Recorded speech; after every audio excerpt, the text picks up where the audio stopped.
What happens when one man tries to watch all of the horror films of the 1930s? Well, we're about to find out because I'm your host, Josh Spiegel, and this is the 30s Project.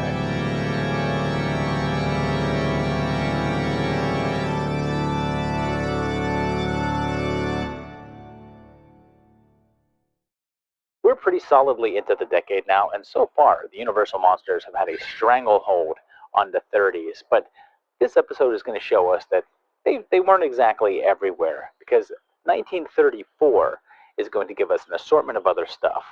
We're going to take a look at some murder, we got some ghosts, and I don't know, maybe some Hitchcock.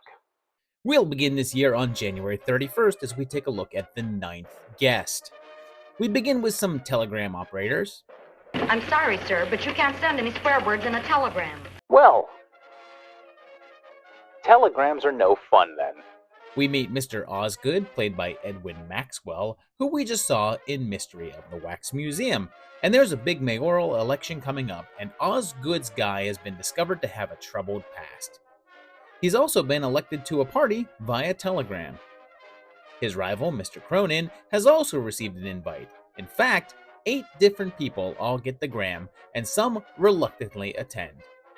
They show up at a fancy pad, but no one knows exactly who threw the party, but there's a butler and bumbling assistant butler provided, and the butler has been informed to turn on the radio at a specific time.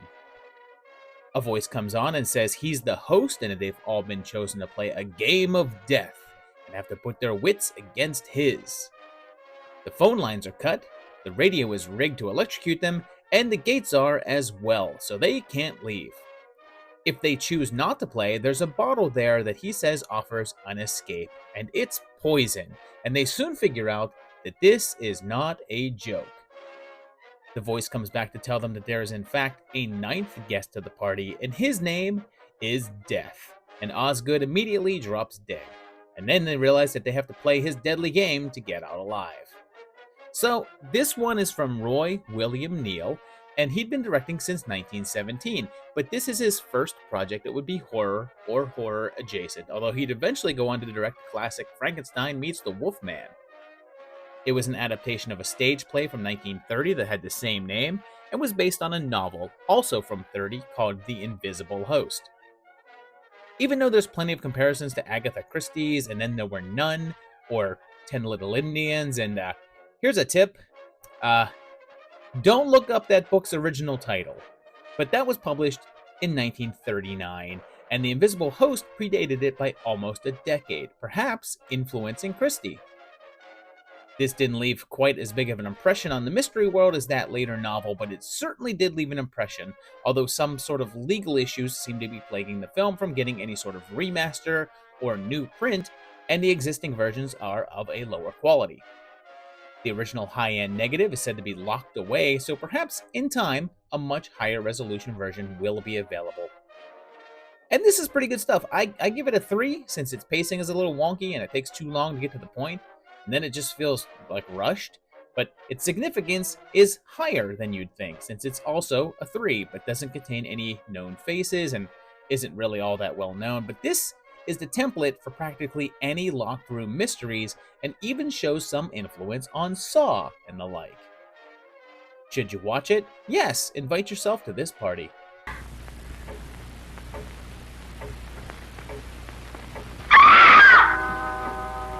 Fast forward 2 months now, and the next one that we're looking at arrived on March 30th, and we're checking out The House of Mystery. And it kicks off with a drunken archaeologist named John, and he's on an expedition in India. He's accused of desecrating a temple, and a Hindu priest places a curse on him, but he's a bit miffed about that. The priest then reanimates a gorilla that he killed, and it chases after him, and Prendergast narrowly escapes. He leaves the country, treasure in tow, and then 20 years passes, and it seems as if they found him under a fake name of John Pren. All of the people involved in his past expedition gather to try to claim their share of his wealth, and John is still haunted by the curse, saying that he still hears the drums and sees shadows. He's now wheelchair bound and says that he even tried returning the treasure, but they wouldn't take it as it was cursed, and anyone he gives any portion of it to ends up dead. He has a stuffed gorilla that he says that he raised from youth and kept with him, but it died as well, and he keeps it in his office as an example of what he had done. He tries to convince the others that taking the money would only haunt them, and offers to give them the money provided they stay with him for 1 week. They take him up on that and hold a seance to try to break that curse, but it backfires when it looks like the gorilla comes to life and one of the guests is dead with a broken neck. But is the curse the real deal, or is there something else going on here? So, this one had William Nye behind the camera, and he's another one that had been at this for a while now, as his first film was in 1914, intended to focus on crime and war stories. Much like The Ninth Guest, this was also a play adaptation, and this one was called The Ape. And what's funny is that Nye will direct a film in 1940 called The Ape as well, which was based on the same play, although it was the working title of this picture. House of Mystery also went by Curse of Kali, and this one is one of many that the copyright owner failed to renew, and it became public domain. Because of this, anyone could then just make a release version of this, and a number did, with the majority being of a shoddier quality. And this one is a 2.5 for me, and I think it's mostly just dull, but it does have some moments, and a really out-of-the-blue ending that I thought was great. Its significance is just a 1.5 though, since it's a little more obscure, didn't really impact the genre, and doesn't have any known faces. Should you watch it? Maybe? It's not great, but the final reveal is a real treat. There's been a murder committed here. Who did it? Just a day or so later, on April 1st, we got one with a rather unusual title with Chloe, Love is Calling You. It has a young woman named Chloe, and she's in the bayou, and her mother Mandy are returning to their old home, which they had to flee years ago when Mama's husband was lynched. They're accompanied by Jim here, and Chloe is biracial. Mandy blames a guy named the Colonel for the death of her man, and she swears revenge with voodoo. And I'm not sure what's going on here because Jim wants her to marry him, but she doesn't want to. But he keeps telling her that no white man would ever marry her because of her black blood. And the idea causes her to have a meltdown and jump into a lake of alligators. And look, I'm going to tell you right now that this movie is widely considered one of the most racist films of the era. Like, not quite on the level of Birth of a Nation, but it definitely portrays any black characters as evil, cackling stereotypes ready to attack a woman at any given notice. And all of the white characters are shown as heroic, noble souls. And like this is where they just gloss stuff over. Mandy's husband worked for the Colonel. He was a white man married to a black woman, and the Colonel fired him, but says he doesn't even remember why. And Sam was upset and knocked him out. Then he says that folks tracked him down and lynched him, and then just kind of moves on and is bummed out that Mandy blames him for the death. Like, not that, like the townsfolk just lynched the guy for what seems like a minor infraction. But then, of course, Mandy is portrayed as being insane because her daughter is in love with a white man and then threatens to beat her and, of course, then turns to black magic.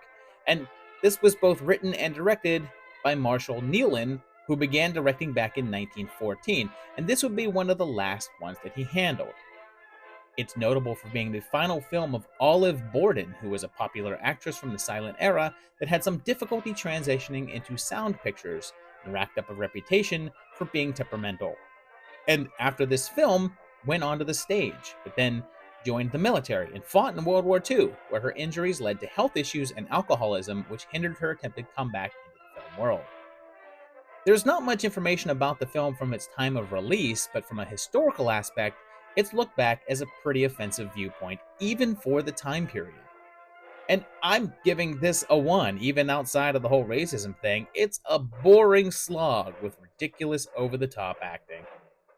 Its significance is a 1, since it's one of the more unspoken of tales of this time period, and even though the poster art really wants you to think it is, it's barely horror. Should you watch it? Nah, just leave this one in the swamps.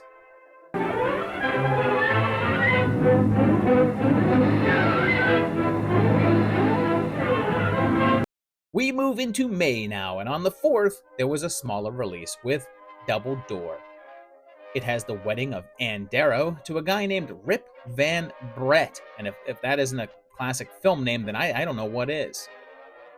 The wedding is at the Van Brett home, where Rip's two half-sisters live, Victoria and Caroline. Victoria is super cranky with hair like a Disney villain, and she thinks that Anne is just marrying Rip for his money, and gets all super petty by first sabotaging the organ during the wedding march, but then getting Rip's name taken out of the family will. This lady is so nasty that she locked her sister in this big vault and almost buried her alive, and threatens to do it again. She calls them back early from their honeymoon and just generally tries to control them while Anne shows up looking like Lady Dimitrescu. There then begins a battle of psychological torture and Rip's repressed memories, and this one is definitely a touch more on the drama side, but there's also a big vault that people suffocate to death in, so you know. Anyway, this one was from Charles Vidor, and unlike most of the others on this list so far, this was pretty early on in his career. His first actual work was The Mask of Fu Manchu, which we covered in the 1932 episode, but he was fired just a few days into production and replaced. He'd recover from that, though, and go on to a pretty lengthy career, directing the Rita Hayworth film Gilda and many others until his fairly early death in 1959. Double Door is yet another one that was a film version of a play, because, what's up with Hollywood today and all these damn remakes of plays? I mean, don't they have any creativity? Is what people were likely saying in 1934, and still say today like it's a brand new phenomenon. But the play had the same title, and the two actresses playing the Van Brett sisters reprising their roles here. In fact, Mary Morris, who plays Victoria, was a bit of a superstar when it came to the stage, and her appearance here was widely hyped, and she received great reviews. But when the studio's plans were to make her sort of like a horror villain actress, kind of a female Boris Karloff, she decided to stick to theater. And I like this quite a bit. I give it a 3.5. And yeah, Victoria is one of the more devilishly nasty characters in old school film, and Morris really has a blast with her. Its significance is just a 1.5 though, since it is lesser known, although Vidor would have some influence. Should you watch it? Yeah, walk on through these doors.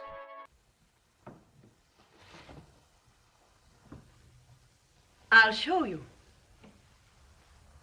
Come. Fast forward a couple days, and now we're up to May 7th and taking a look at The Black Cat. And I've already featured a story of this version in the 80s project from Lucio Fulci, so let's see how different this one is. Very, very different. There's a young couple on their honeymoon, and they're taking the train, and it's John Harker from Dracula, so go figure when they accidentally have to share their car with the Count himself, for Bela Lugosi's very first appearance on this year's worth of film. He says that he's going back home for the first time in 15 years, and has been in a prison camp ever since.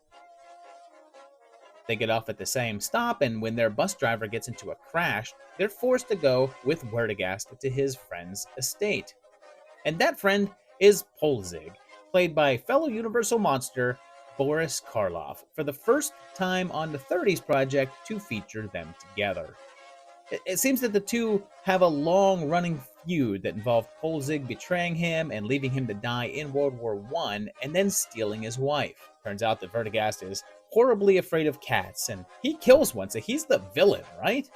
Clearly the bad guy here. And then Joan appears, acting strangely. It seems like Polzig also has a Mr. Freeze's wife collection in the basement, and one of them is Verdi's wife, and he says that she died a few years after the war. It turns out, though, that his daughter is still alive and is now married to Polzig, and he's reading up on satanic rites, and man, there's a lot going on here. It then turns into a three-way challenge between the two old enemies and the unsuspecting Americans. And yeah, this doesn't sound very Edgar Allan Poe now, does it?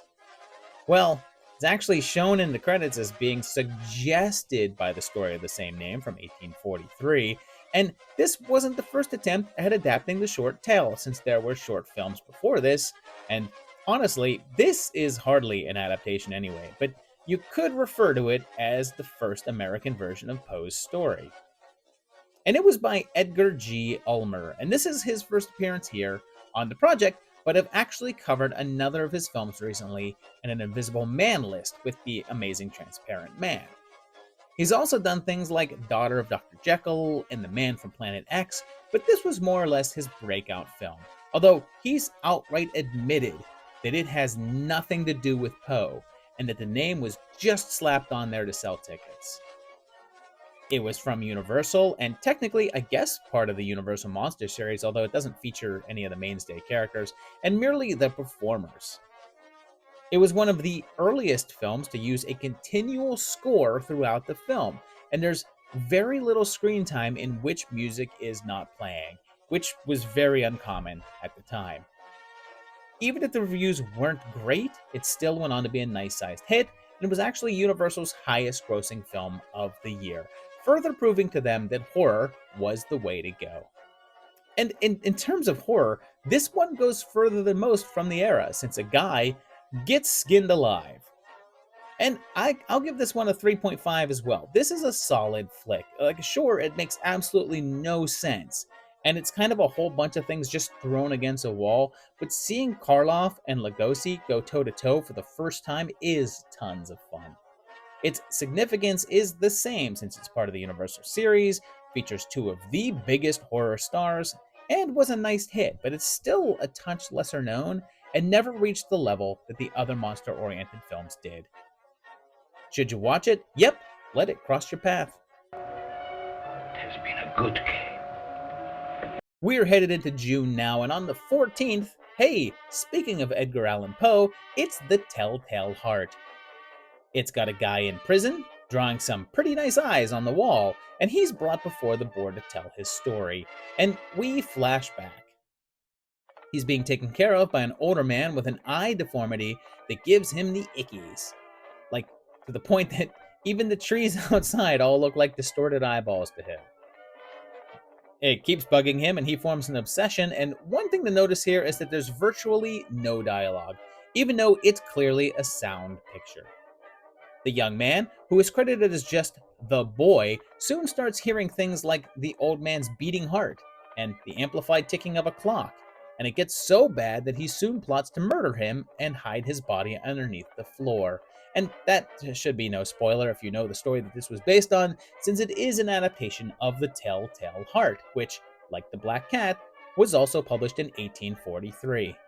Although there were silent versions of the story, this would actually be the first take on it with sound, even though you might not be able to tell. The cast was mostly amateur actors and not great with the dialogue, so the spoken aspect was kept to a minimum. So much so that the buzz about it was that it was practically a silent film. It was directed by Brian Desmond Hurst, and it was his first film, but he continued making films throughout the 60s, even though he never really broke into the mainstream, as a number of his films were smaller scale art features. Here he makes use of some different techniques, particularly the German expressionistic styles of a number of shots, and it also makes fair use of a number of Dutch angles, which, if you're not sure what it is, it's when the camera is tilted to give a feeling of unease or that things are wrong. This did get a bit of controversy in the UK and was pulled from several theaters as it was considered too gruesome. It got an American run as well, although it was titled Bucket of Blood over here, not to be confused with the Dick Miller film from 1959 with the same name though. And this is alright, I'll go with a 2.5. It's really nice to look at, and I appreciate the filmmaking techniques on display, but it's way too slow, and what little acting there is feels very wooden. Its significance is a 2, since it's the first adaptation with audio of the Poe tale, but that's probably the only thing notable about it, except kicking off Hurst's career. Should you watch it? This is likely a skip, as there's better interpretations out there.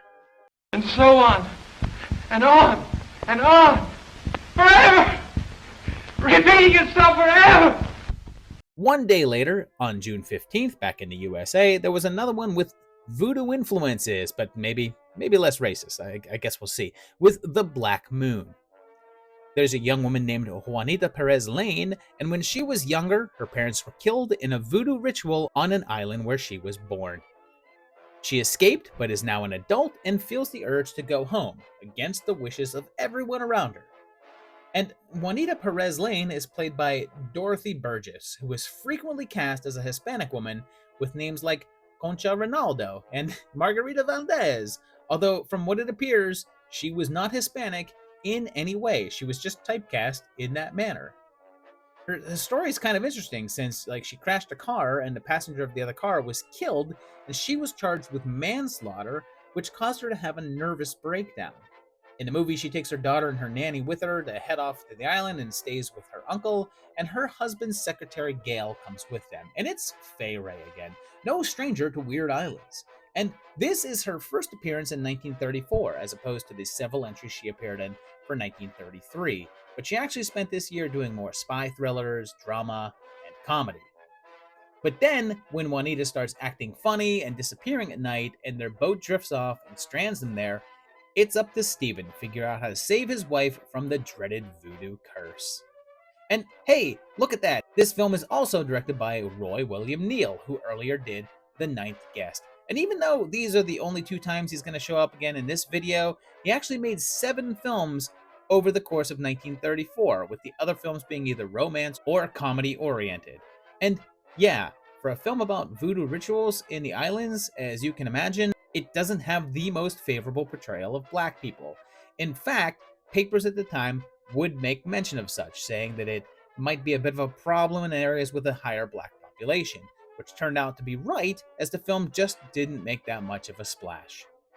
Even Fay Ray frowned upon it and said that she has no memory of even making it and had never watched the film at any point in her life. Interestingly, it would end up being the final horror-oriented film in her entire career outside of mystery thrillers.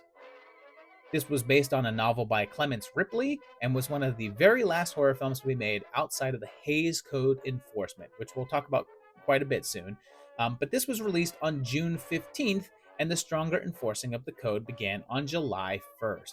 So this just barely escaped that. So some of the more salient aspects of this one would likely not have made it into the cut. And I'm a 2 here. It's got some interesting moments, but it's just mostly kind of dull, and the racism stuff just isn't that easy to look past. Its HCS is a 2, since it's also fairly lesser known, but it is Ray's last horror pick, and the final non-Hays Code entry. Should you watch it? You can pass on this one as well. Them voodoo priests going to kill her. Kill her? Why? One of them things. A couple of weeks later, down in Mexico, June 27th gave us the arrival of El Fantasma del Convento. It starts with 3 friends on a mountain hike, and they get lost. And I guess this is the 30s for you. These are the outfits that you wore to a casual mountain stroll. A spooky guy shows up and says that he'll take them to the local monastery, and he tells them that there's monks there, under a vow of silence. There, they find some unusual goings-on, and mention that they feel like they've slipped out of time and place. Christina starts acting strange, and a bat symbol appears on the wall, and I'm pretty sure that Commissioner Gordon didn't do it. But then, things get stranger when they go to dinner, and there's a mysterious wind, and their food is mere ashes, and one of the monks appears to have a skeletal hand. The one monk that hasn't been sworn to silence tells of Brother Rodrigo, one of their members who lusted after his friend's wife, found a book of evil, and used it to sell his soul in order to get her. But then, his friend died, and he was racked with guilt and fled to the monastery, and shortly after, died. But his room is said to be cursed. And hey, speaking of adultery, it seems like Cristina wants to ditch her husband Eduardo in favor of Alfonso. But will their story play out like Brother Rodrigo's? Especially when that damn book shows up? And this was from Fernando de Fuentes, the same director who we covered last year with The Crying Woman, the first La Llorona tale. Since that was quite successful, they decided to follow it up with another horror entry, this one directly inspired by mummies. It's pretty clear that it had an influence on the Blind Dead films, what with the undead monks with skeleton hands, although it wouldn't have as much reach as their previous entry. This one didn't get an American release, but was nicely successful in its home country, and has since developed a nice cult following as it becomes more available. And this is alright, I'm going to go with a 2.5 here. The story's just way too slow, but there's some good, genuinely creepy imagery on hand here, and some inventiveness. funniness, but just not enough to sustain the runtime. Its significance is a 1 since it's practically unknown here and didn't really make an impact. Should you watch it? I think so. I think it's a good watch.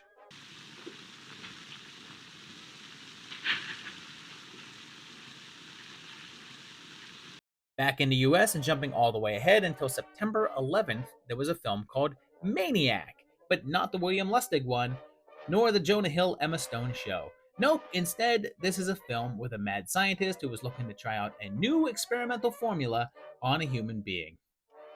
He's looking to bring a dead person back to life, like I don't know, some sort of reanimator or something, and they're looking for the most suitable specimen. And for some reason, there's a whole cat farm behind their secret lab. But when the doc seems to want to use his own assistant for the test, he shoots him dead. But then, Don sort of loses it himself, and there's a quick reference to the murders in the Rue Morgue, and in order to cover his tracks, he decides to impersonate the doc and administer some medication which has this effect.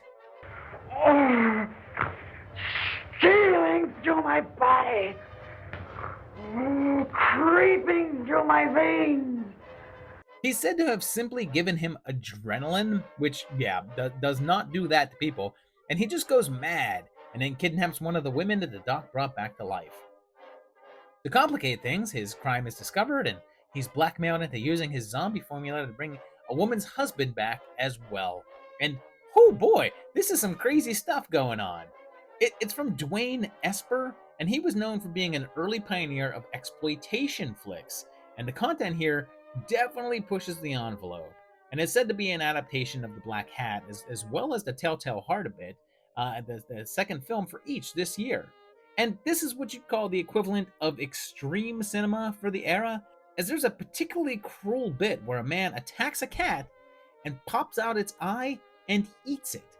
But if you're concerned that they did it for real, they did not. It seems that the cat was real and only had one eye and a glass eye in the other, which is what the audience sees pop out.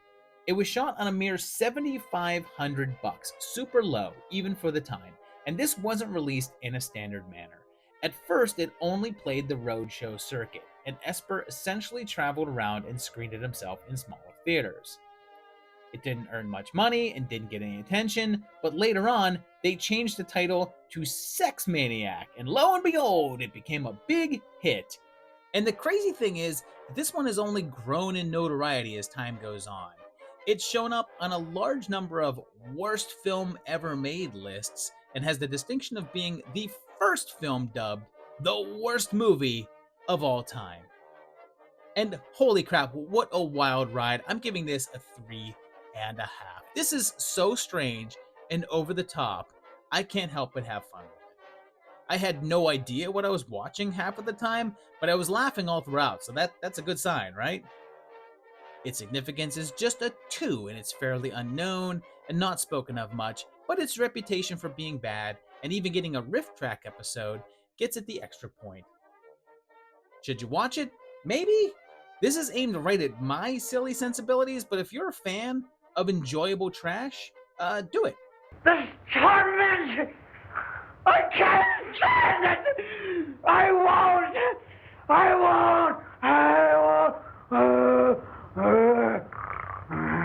Fast forward all the way to December 1st now, and we're going to check out The Ghost Walks. It has 3 people, a producer, his secretary, and a playwright all getting stuck on the side of the road during a massive rainstorm and seeking shelter in a nearby house. Turns out that the writer, Mr. Ames, knows the doctor who lives there, and it just so happens that there's a small get-together. His girlfriend is there. They end up stranded due to the rain, but since they were on their way to do a reading of Ames's latest play, they decided to do one there instead. Beatrice is also there, and she's one of the doctor's patients because, as a doctor, it's a good move to invite the attractive female patient over to your house for dinner, right? Well, her husband had been murdered 1 year ago to the day, and she insists that he's there with them, and that someone in the room is his murderer. Suddenly, the lights go out, freaking out the producer and his secretary, but it turns out that the entire thing is Ames's play, and it was all done to impress Mr. Wood.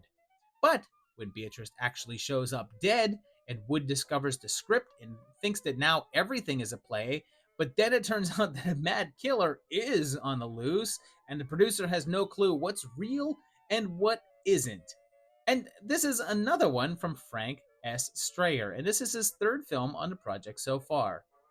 We saw him back in 32 with The Monster Walks, and in 33 with The Vampire Bat. Although it's possible we won't see much of him in the coming years, as he would make a rather dramatic career shift in 1940 with the film Blondie, like the comic strip character, and he would then go on to continue that series, making 12 movies about the Bumsteads. This one is sharper than either of the other two films we've had from him, and the comedy works far better, although maybe to a fault. Like I think that Ames is meant to be the heroic lead, and the guy is hardly in the movie. Most of the runtime is given to the producer Wood and his very obvious effeminate stereotype secretary, as they portray what I'm gathering is the 30s equivalent of an old married couple. And even though they never come right out with it, there are many hints as to their nature. So I think this may be the first film I've covered for the 30s with a pretty clear gay subtext. I think I'll go up and look him over. There's something queer about you both. He winks at you and you wink at me. And I don't like it. And this was fairly fun. I'll give it a 3. It starts off really strong, but then loses its way, but is entertaining enough to get you there. Its significance is only a 1, though, since it's pretty unknown, doesn't have any horror stars, and didn't impact the genre at all. Should you watch it? Sure. Enjoy the play. Is the play on again? No. We're just having a roll call. Well, consider us absent. Okay, this year ends with a movie that probably doesn't belong here since it's a stretch to include it with horror, but it is a thriller, so sure. And on December 9th in London, there was the premiere of The Man Who Knew Too Much. It would get a wider release a few months later in March of 35, and it starts with a skiing accident and good old Utgard himself, Peter Lorre, in one of his earliest American features. In fact, this was only his second English language film, with the first being the English language version of M. There's an American couple here on vacation in Switzerland, and Bob is Leslie Banks, who we saw as the evil count in The Most Dangerous Game. They meet Lewis, and that night, he's shot by someone from outside and gives Jill a key that says to retrieve a note from his room. It contains the time and place of a planned assassination, but then the Lawrence's young daughter is kidnapped, and they're told that if they talk about the note at all, they'll kill her. Bob decides to take matters into his own hands and try to find the kidnappers and help stop the assassination, and discovers that Abbott is the villain and is connected to some sort of sun-worshipping cult. He then has to try to retrieve his daughter and stop the assassination, and this is our first time encountering the legendary Alfred Hitchcock, and it was from what was referred to as his British period before he moved over to Hollywood. At this point, he wanted to adapt the story about Bulldog Drummond, a dime store novel character who was an adventurer that was very big at the time. The story was about Bulldog being wrapped up in conspiracies and a kidnapping, but when the rights fell through, they took that basic outline and modified it into this. There's some misunderstanding that it might be based on a 1922 book with the same name, but they only share the title. The director didn't just lift it, though, since he already had the rights to the book and the stories within. Hitchcock was very excited to cast Laurie, who had just fled Germany due to the Nazis, and met with him to discuss the role, and the only problem was that Laurie didn't speak English that well. And by not well, I mean at all. But he just smiled and laughed through the meeting, and Alfred thought it went well, and hired him, never realizing that he didn't understand a word that he said. The actor ended up having to learn his dialogue phonetically. It had some struggles, though. The producers hated the film and gave it a lower profile release as the bottom half of a double feature, generally reserved for the lesser of the two movies. Then it was banned in Norway, although no reason for the banning was given except to say that it was not approved for public viewing in Norway, which is pretty weird behavior for those Swedes. And yes, I know the difference. It's a Thing reference, alright? It ended up overcoming that, though, and went on to be hugely acclaimed to do fantastic business. The director would return to the concept over 20 years later with another film that featured the same name, and although they had some similarities, they were pretty different films. And I have to say, I definitely prefer the later version, but this one is still pretty strong, and I'll give it a 3.5. You can tell the director is still finding his feet, and it's a smooth story, but it's lacking a whole lot of the punch that his later films would deliver. Its significance is a 4 since it's by the master and one of his better known titles, even if it's the slightly lesser known version. Should you watch it? If you don't, then you don't know enough.